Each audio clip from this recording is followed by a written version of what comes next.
Gimana kabarnya hari ini? Semoga lagi semangat dan sehat selalu ya. Di video kali ini, kita bakal bahas topik yang penting banget dalam sosiologi, yaitu tindakan sosial. Mungkin kamu pernah dengar istilah ini. Tapi, apa sih sebenarnya yang dimaksud dengan tindakan sosial? Apakah semua tindakan manusia bisa disebut tindakan sosial? Yuk kita bahas bareng-bareng. Kita mulai dari pendapat para ahli. Pertama, kita mulai dari Max Weber. Menurut Weber, tindakan sosial adalah tindakan yang punya makna subjektif dari pelakunya dan diarahkan kepada orang lain. Artinya, seseorang bertindak karena ada maksud tertentu yang dia pahami dan tujuannya ditunjukkan ke orang lain. Contohnya, kalau kamu menyapa teman dengan senyum dan bilang, "Hai," kamu melakukannya karena tahu itu bentuk sopan santun, dan kamu juga berharap dia membalas sapanya. Nah, itu tindakan sosial menurut Weber. Selanjutnya, menurut George Ritzer, tindakan sosial adalah perilaku yang dilakukan secara sengaja dan berulang karena pengaruh situasi tertentu. Jadi, tindakan kita nggak muncul begitu aja, biasanya karena pengalaman sebelumnya atau karena keadaan yang mirip. Sementara itu, Emil Durkheim melihat tindakan sosial dari sisi yang lebih luas. Menurutnya, tindakan sosial punya peran penting dalam membentuk kesatuan masyarakat, menjaga solidaritas, dan membuat kehidupan sosial tetap stabil. Jadi, bisa dibilang tindakan sosial itu seperti perekat yang menyatukan kita semua di masyarakat. Secara umum, tindakan sosial adalah tindakan seseorang yang bisa memengaruhi atau dipengaruhi oleh orang lain. Tapi, ingat ya, nggak semua tindakan bisa disebut tindakan sosial. Misalnya, kamu lagi nyanyi sendirian di kamar.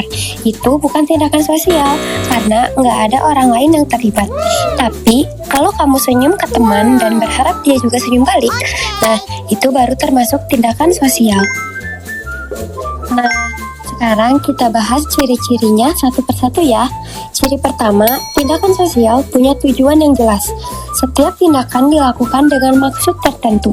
Misalnya, kamu membantu tetangga yang kesusahan, bukan cuma karena ingin terlihat baik, tapi karena ingin menjaga hubungan yang harmonis.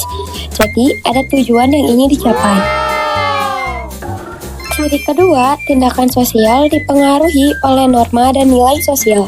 Biasanya kita bertindak sesuai dengan aturan dan nilai yang berlaku di masyarakat.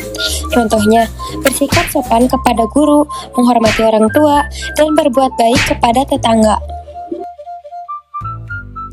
Ciri ketiga, tindakan sosial mengharapkan tanggapan dari orang lain.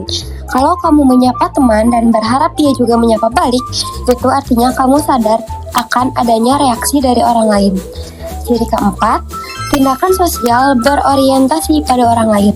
Kita selalu mempertimbangkan bagaimana perasaan atau reaksi orang lain terhadap tindakan kita. Misalnya, kamu bicara dengan sopan supaya enggak menyinggung perasaan temanmu.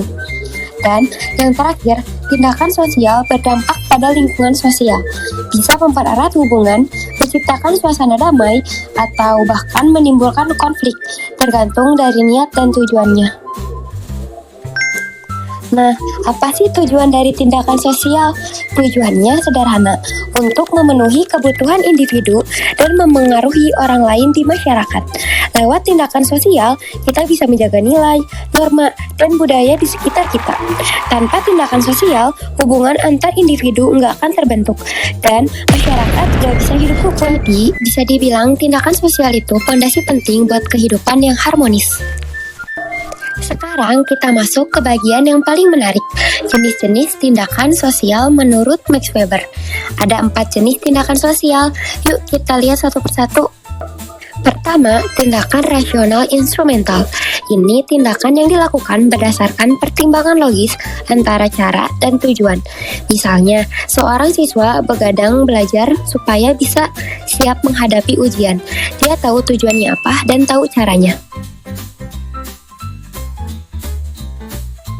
Kedua, tindakan berorientasi nilai, didasari oleh keyakinan terhadap nilai-nilai tertentu seperti nilai agama, moral, atau budaya. Misalnya, kamu berhenti main bola untuk sholat, bukan karena ada imbalan, tapi karena kamu tahu itu benar secara nilai. Ketiga, tindakan afektif. Ini tindakan yang didorong oleh emosi atau perasaan. Misalnya, kamu marah karena diejek atau menangis karena dihukum guru. Tindakan ini spontan, muncul dari perasaan, bukan logika. Dan yang terakhir, tindakan tradisional. Tindakan yang dilakukan karena kebiasaan turun-temurun. Contohnya, tradisi ngaben di Bali, upacara pembakaran jenazah sebagai bentuk penghormatan untuk orang yang sudah meninggal. Orang melakukannya karena sudah jadi bagian dari budaya sejak lama. Jadi teman-teman, dari semua pembahasan tadi, kita bisa simpulkan kalau tindakan sosial itu bukan cuma sekadar tindakan biasa.